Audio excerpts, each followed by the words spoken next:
Mulher de Samaria, ou seja, a mulher samaritana.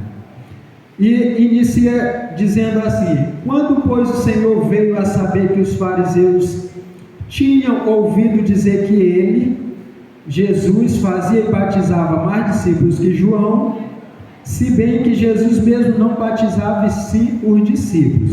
A gente não vai entrar muito nesse, mas a gente vai começar a estudar o versículo 3. Por que eu li esse primeiro versículo? Porque assim como João Batista, Jesus ele tinha iniciado uma missão.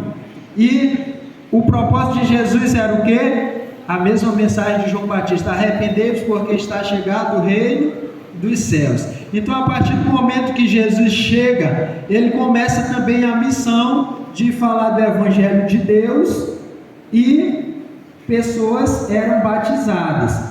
Mas, olha só, quando entra no contexto aqui, no versículo 3, que Jesus deixou a Judéia, retirando-se outra vez para a Galileia, e era-lhe necessário atravessar a província de Samaria. O que quer dizer isso? Que para sair da Judéia, onde era a Judéia, onde estava o povo judeu, e o povo judeu, eles tinham em mente que o evangelho era só para eles, ou seja, que a salvação era exclusivamente dos judeus. Então eles não entendiam qual o verdadeiro propósito dele, e Jesus estava ali na Judéia, mas ele precisava ir para onde? Para Galileia. E da Judéia para Galileia, o caminho mais próximo era necessário passar por onde? Por Samaria. E os samaritanos e os judeus, eles não se davam. Tanto que mais para frente a gente vai ver a mulher falando com Jesus. E para ir para Galileia, saindo da Judéia, sem passar por Samaria, era necessário uma viagem muito além. É igual quando algumas pessoas que vão que precisa pegar ferry, aí a viagem é bem mais curta. Porém, alguns com medo preferem fazer uma viagem por terra, e se torna muito mais demorado. Então era a mesma forma aqui da Judéia para Galileia, era necessário passar por Samaria. Ok? Versículo 5: chegou, pois, a uma cidade samaritana chamada Sicar, perto das terras que Jacó dera a seu filho José. Estava ali a fonte de Jacó. Cansado da viagem, assentara-se junto à fonte por volta da hora sexta. Olha só, Jesus na sua viagem, ele cansou, da viagem, que a viagem era o quê? De moto, de bicicleta. Como era a viagem? Era a pés. Era a pés. Hoje, por exemplo, se nós dizemos vai ter uma reunião em tal lugar, a gente já chama Uber, tem que ir de carro próprio, ou de moto, ou de algum, mas a pés ninguém quer ir. Alguém quer ir a pés para Raposa para uma reunião? Duvido muito. Mas antes não tinha outra escolha. Tinha que, claro, tinha um animal ali para montar para ele, mas Jesus aqui ele estava o quê? Andando a pés. Então ele chegou ali cansado, perto do poço, e sentou para descansar. Ok? Quem não cansa, Se de carro ali a gente já chega no destino cansado, exausto, imagine andando, o solzão, o calor do sol pegando na cabeça. Olha só, aliás, o versículo 7: nisto veio uma mulher samaritana tirar água. Disse-lhe Jesus: dai-me de beber. Pois seus discípulos tinham ido à cidade para comprar alimento. Olha só o início desse encontro. A hora sexta, ou seja, nesse relato, disse que possivelmente a mulher tinha ido buscar água ao meio-dia, ou seja, naquele momento do solzão escaldante, em que ela sabia que ninguém estaria ali para ver ela, ou para conversar, ou para alguma coisa, até porque ela era uma mulher impopular, que as pessoas a rejeitavam, as pessoas não gostavam dela pelos seus procedimentos. Então, principalmente os judeus tinham o povo samaritano como um povo ímpio, pagão, que que não conhecia a Deus, que Deus estava longe dali e que eles eram exclusivos da salvação, como eu disse antes.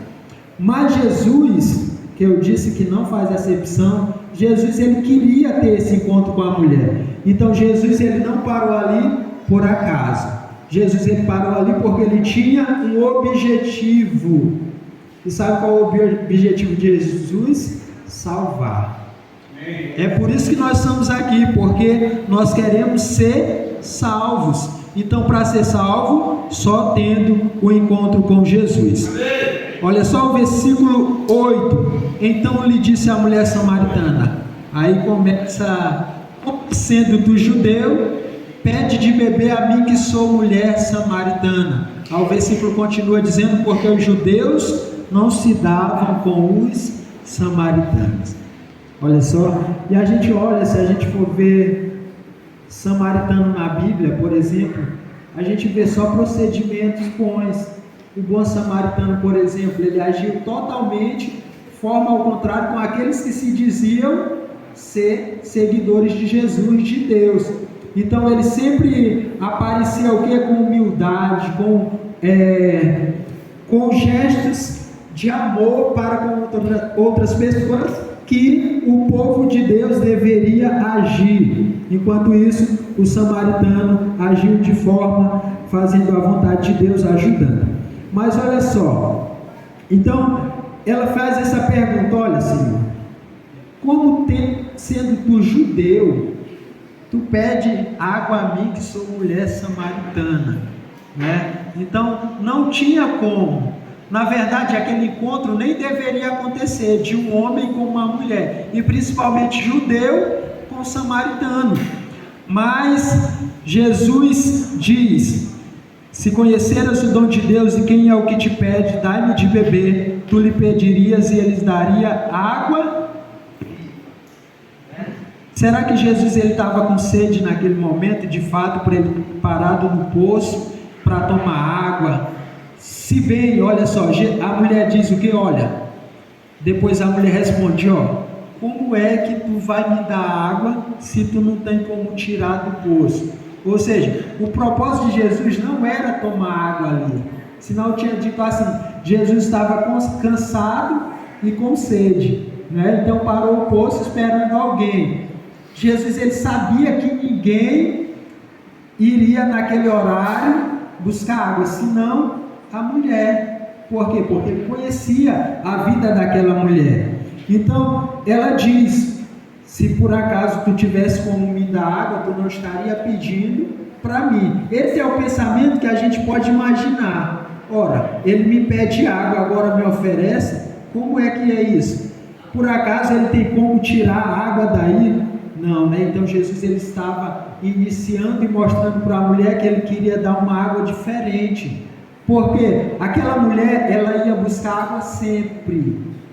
Porque a vasilha dela enchia, chegava, passava, secava. E ela precisava o quê? Vir buscar de novo. Mas agora Jesus oferece uma outra água. Água viva. Tá? Qual é a água viva? A água que não acaba. A água da vida eterna. Essa é a água que Jesus oferece. Uma água que não tem fim, por isso que é água viva. Continuando a leitura aqui, versículo 11, respondeu-lhe ela: Senhor, tu não tens como que tirar, e o poço é fundo, onde pois tem a água viva? És tu porventura maior do que Jacó, o nosso pai, que nos deu o poço, do qual ele mesmo bebeu, e bem assim seus filhos e seu gado? Sabe, olha só, outra observação interessante aqui. Por acaso tu é maior do que Jacó?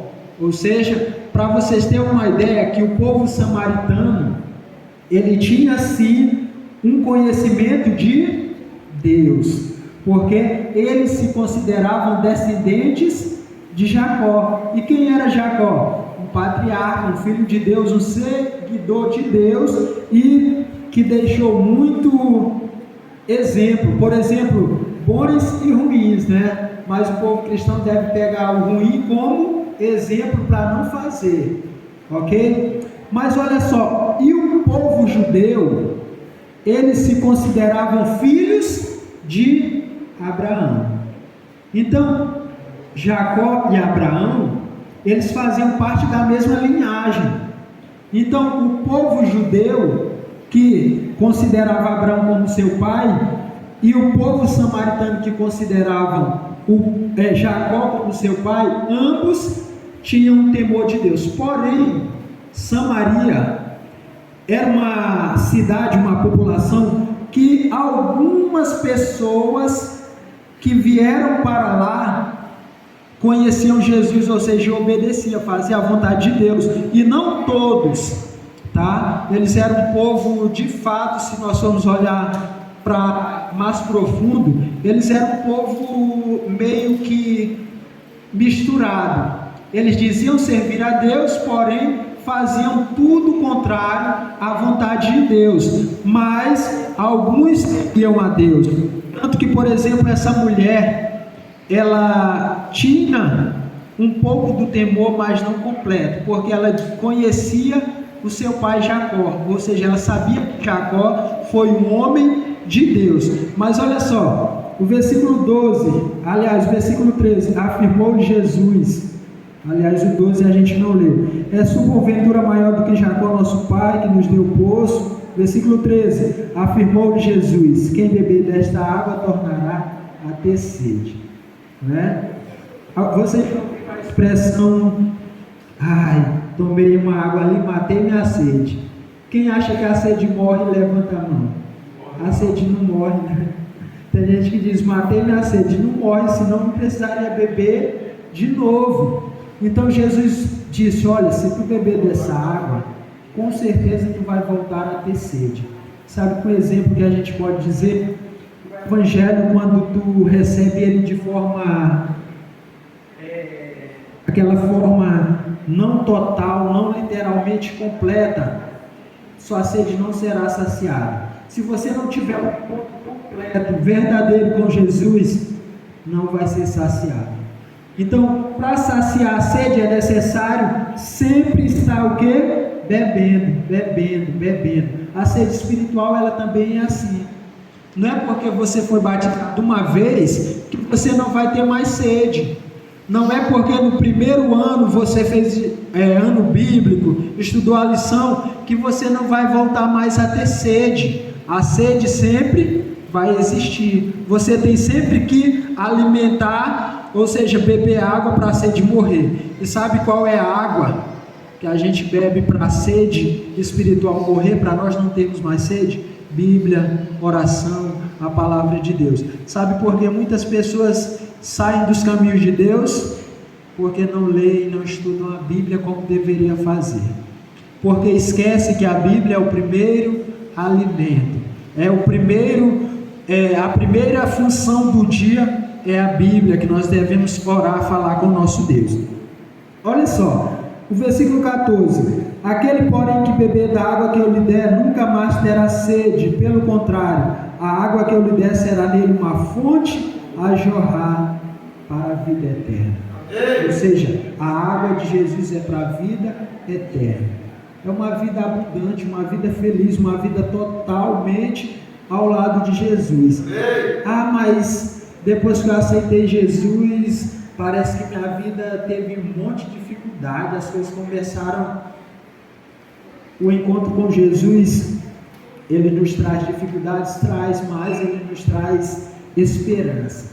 Sabe quando você não tem nada e que você confia em Jesus e mais para frente Jesus ele coloca? Jesus ele pede apenas que nós tenhamos fé. Então Jesus oferece a vida, ou seja, a água para essa mulher. Mas essa mulher, ainda assim, no início do diálogo, era um homem simples para ela. Ela não tinha o conhecimento de quem era ele. Mas, mais para frente, o que vai dizer? Que, para nós termos a certeza de que ela também aguardava quem? Quem ela aguardava? O profeta, o Messias. Tanto que nós vamos ler rapidinho, ó, versículo 15, né? A mulher já pede, né? A mulher agora já diz: olha, eu preciso dessa água. Ela diz assim: disse-lhe a mulher: Senhor, dai-me dessa água para que eu não tenha, aliás, que eu não mais tenha sede, nem precise vir aqui buscá-la. Essa é uma conversa que a mulher começa o quê?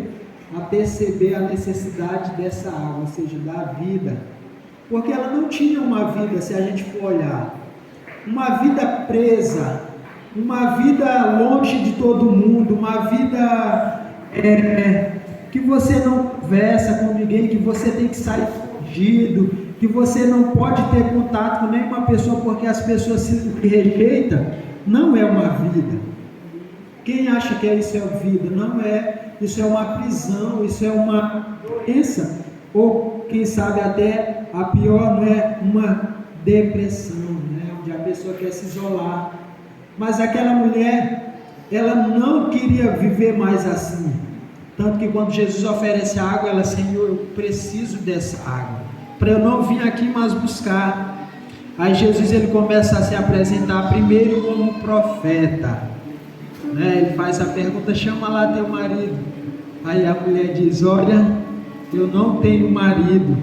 Replicou Jesus, né? O versículo bem no finalzinho.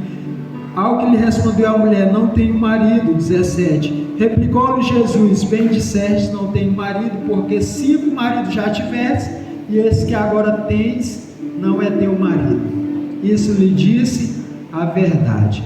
É como se Jesus falando ali para aquela mulher: olha, eu te conheço, eu sei tudo que acontece contigo, eu sei tudo que tu está passando, eu sei, eu te conheço.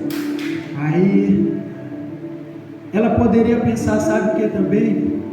Eita, esse homem já veio aqui também para me julgar, falar mal de mim, porque possivelmente ele passou e alguém falou de mim. Mas não, Jesus, ele nunca vem para julgar, ele nunca vem para questionar o que você fez, o que você vai fazer, mas ele vem simplesmente para mostrar que ele conhece e que ele quer de fato ter um encontro contigo e comigo também. Aí o versículo 19, né, a verdadeira adoração. Mas antes eu vou ler aqui um trechinho que, porque Jesus, ele não rejeita, né? Jesus não faz acepção de pessoas, sabe?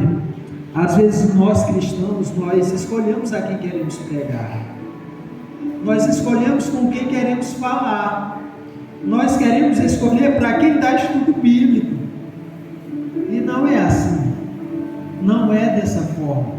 Nós não temos que fazer acepção, nós temos que buscar a quem precisa, alguém que esteja necessitado. Para buscar dessa água, a gente precisa ir levar essa água, tá bom? E olha só, Jesus, ele não faz acepção, ele não rejeita, e ele se aproximou daquela mulher e inicia uma conversa. Muitas vezes a gente senta perto de alguém no ônibus ou em algum lugar, e a gente fica tímido, né, de falar de Deus, de falar alguma coisa para aquela pessoa, até mesmo de dizer Jesus te ama, alguma coisa assim. E às vezes aquela pessoa está tão precisando de alguma coisa, de alguma palavra, e a gente: não, eu não vou falar para ele porque eu acho que não vai fazer efeito, não vai surtir efeito nenhum. Às vezes a gente faz isso, a gente escolhe, e enquanto não devemos fazer isso, Jesus poderia dizer: eita, essa mulher ali não dá, porque além de eu estar falando com uma mulher samaritana, eu também sou homem. Vai que alguém veja isso, vai pensar alguma coisa, né? Que a gente marcou esse horário para se encontrar, porque não tem ninguém esse horário, então ninguém ia nos ver. Jesus poderia pensar assim também, mas o objetivo de Jesus qual era? Salvar.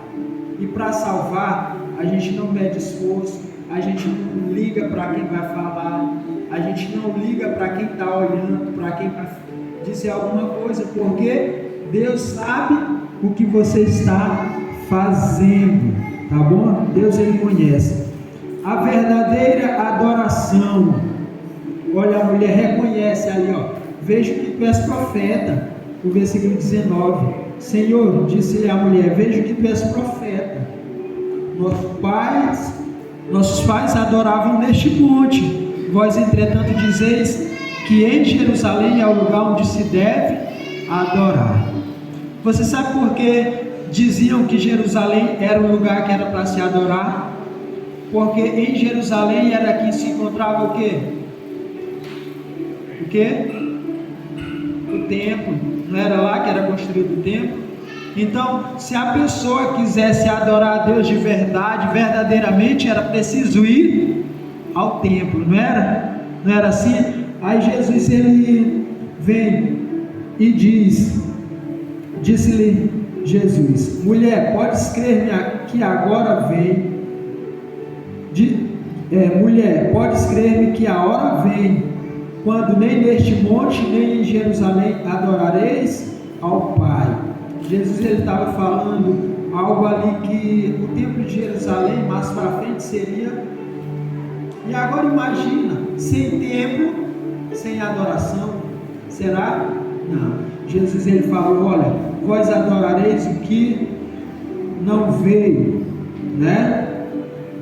O que não conheceis.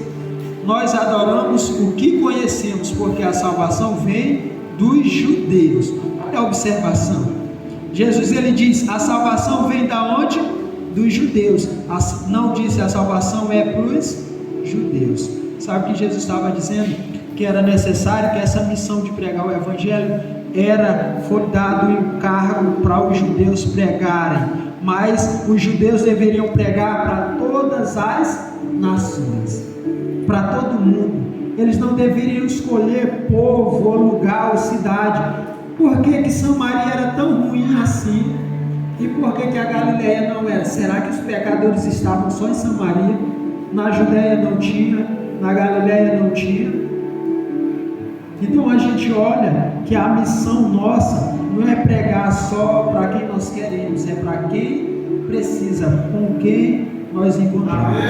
E sabe, queridos, essa conversa continua e Jesus diz, olha, vem um momento, esse momento já chegou, em que os verdadeiros adoradores de Deus adorarão o Espírito em verdade. Onde? Em qualquer lugar você adora a Deus. Mas, porém, entretanto, nós não devemos confundir isso como muitos dizem. Qualquer lugar adora a Deus, então eu não preciso ir à igreja. Eu posso adorar na minha casa, é isso? Não. A Bíblia diz que a minha casa será chamada casa de oração para todos os povos. Não deixai de congregar como é costume de alguns. Então, mesmo que nós possamos adorar em qualquer lugar, a casa de Deus é sempre o melhor lugar para adorar. Então, queridos, não deixe de congregar, não deixe de vir para a igreja, para os cultos. Sermão, sermão, sermão. Será que quem gosta de carne, se tivesse carne todo dia, só a carne você não comeria? Só o arroz com feijão você não comeria? Por que a gente não pode se fortalecer em mensagens? Talvez eu esteja fazendo algumas observações aqui que alguém ainda não fez. Talvez venha outro aqui fazendo observações mais profundas do que as que eu não fiz. Então, o alimento nunca vem com o mesmo tempero, mas sempre vem bom, sempre vem gostoso e a gente sempre se alimenta dele. Então, olha só, não importa onde você esteja, você pode adorar, mas a casa de Deus será sempre o melhor lugar do mundo. Amém? Amém. Olha só, Deus é Espírito, importa que os seus adoradores o adorem em Espírito e em verdade. Aí a mulher diz, versículo 25, eu sei, respondeu a mulher, que há de vir o Messias, chamado Cristo. Olha, a mulher sabia que Jesus vinha. Quando ele vier, nos anunciará todas as coisas. Jesus disse, eu sou o que falo contigo. Neste ponto chegaram seus discípulos e se admiraram de que estivesse falando com uma mulher. Todavia, nenhum lhe disse, que perguntas? Ou, por que falas com ela? Quanto à mulher, deixou o seu cântaro e foi à cidade e disse àqueles homens: vinde comigo e vede o homem que me disse tudo quanto tenho feito. Serás porventura o Cristo? Olha só, irmãos, tem pessoas que esperam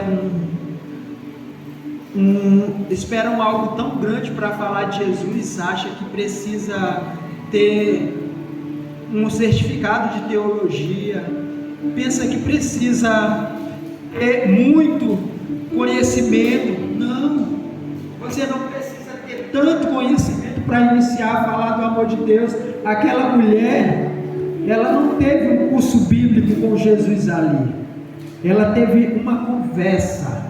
E quando Jesus disse: olha, eu sou o que falo contigo, eu sou o Messias, aquela mulher: tem certeza? Mas é verdade? Não. A mulher fez o quê?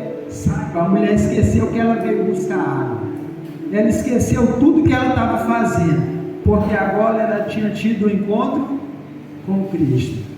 E sabe quando a gente recebe um presente, que a gente é criança, principalmente as crianças, elas querem fazer o quê? Mostrar para os amigos, né? Olha o que eu ganhei, olha o presente, né?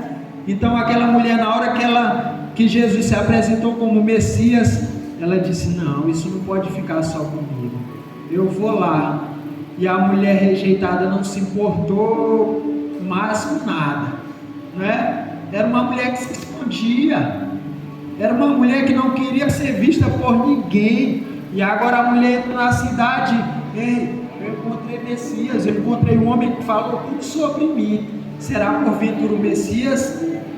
E olha só, o povo parece que esperava o Messias, tanto que quando ouviram, foram todos para lá encontrar com o Messias, encontrar com Jesus. Queridos, como eu estou dizendo, algumas pessoas estão só precisando que você vá, que você chegue, se apresente e diga: olha, eu encontrei Jesus, lembra da minha vida? Olha, se eu não encontrasse com Jesus, eu nem estaria aqui agora falando com vocês, mas eu já sinto mudança, eu já sinto transformação, e eu não quero isso só para mim, eu quero para vocês também. E aquela mulher que se escondia, de mulher que não tinha papo com ninguém, se tornou o quê? Uma missionária. Ela começou a fazer a missão, e nós fomos chamados para cumprir a missão, fomos chamados para pregar o Evangelho. Amém. Então, queridos, esse é o nosso dever, esse é o nosso objetivo. E para nós terminarmos a mensagem, nós vamos ver o versículo 42, que diz assim: e diziam a mulher. Quem dizia? O povo da cidade, porque vieram todos. Aliás, o versículo 40 diz assim: ó, vindo pois os samaritanos ter com Jesus, pediam-lhe que permanecesse com eles. Olha, os samaritanos pedindo que um judeu permanecesse com eles, né? Como Jesus muda e transforma as vidas das pessoas. Amém. Né? E ficou ali 2 dias. Muitos outros creram nele por causa da sua palavra. E diziam à mulher: já não agora é pelo que o quê? Pelo que disseste que nós cremos, mas porque nós mesmos temos ouvido e sabemos que este é verdadeiramente o Salvador do mundo. Sabe, queridos, algumas pessoas ainda têm dúvida: será que eu preciso mesmo de salvação? Porque ainda confiam em suas coisas, em si próprio. Mas, queridos, nós que temos esse encontro, que tivemos, que permanecemos aqui, vamos fazer a obra, vamos pregar. Enche a sua coroa de estrela, esteja com o seu lugar no céu, mas diga assim: eu quero que tu seja meu vizinho lá no céu, né, Pedro? Né, Leandro? Leandro, ir para o céu ali, potente, né, glorificando o nome de Deus. Imagina, tu foi aquela pessoa que eu falei de Jesus para ti. Esse livro, foi através daquele livro que tu me deu, que eu estou aqui. Imagina, nós temos várias missões que vêm, E às vezes nós, eu estou cansado, é tanta programação, é tanta coisa para mim. Queridos, Jesus não te convidou por acaso, Ele te convidou porque Ele acredita que você pode. E você pode. Peça a Ele, tudo é possível ao que crê. Sabe por que eu estou aqui hoje? Não foi porque o irmão fez o convite, José, vai lá para a igreja hoje, pregar lá com a gente. Não, é porque, como Paulo disse, é o meu dever não só aqui, mas por onde eu estiver, no trabalho, na escola, onde eu estiver, eu devo testemunhar que eu tive um encontro com Jesus. E que Deus abençoe a você, a mim, que nós possamos sempre buscar esse contato com o nosso Senhor e receber dessa água que jorra para a vida eterna. Amém?